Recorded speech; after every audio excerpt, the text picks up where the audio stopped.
байгаа энэ түүхэнд харуулж байгаа эдгээр зургуудад хинч итгэдэггүй. Би энэ зургуудыг 1980 дугаар оны үед нэг шөнө хар зам гэж нэрлэдэг газар явж байхдаа авсан юм. Тэр үед аль хэдийн шөнө дундаас өнгөрсөн байсан. Би ганцаараа явж байсан. Гэтэл гинт машины гэрэл бүдгэрж хөдөлгүүр унтарчихсан. Би гарч хідэн аваад машинаас буусан.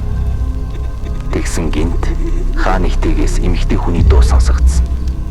Гэхдээ тэр дуу хаанаас гарч байгааг би огт ойлгож чадаагүй. Тэр үед нуруугаар хүүт даасан. Би гэрлээ тойруулж тусгаад юу ч олж хараагүй. Гэхдээ тэр дуу ойрхон сонсогдоод л байсан. Тэгээд би харагдахгүй байгаа зүйлийг зургийн аппарат барьж авч магадгүй гэж бодоод хэдэн зураг тарсан. Гэтэл удалгүй тэр дуу чимээ гинт алга болж машин ч өөрөө асчихсан. Би хурдан машиндаа сууж тэр газараас явсан. Замын үлдсэн хэсэгт өөр юу ч болоогүй.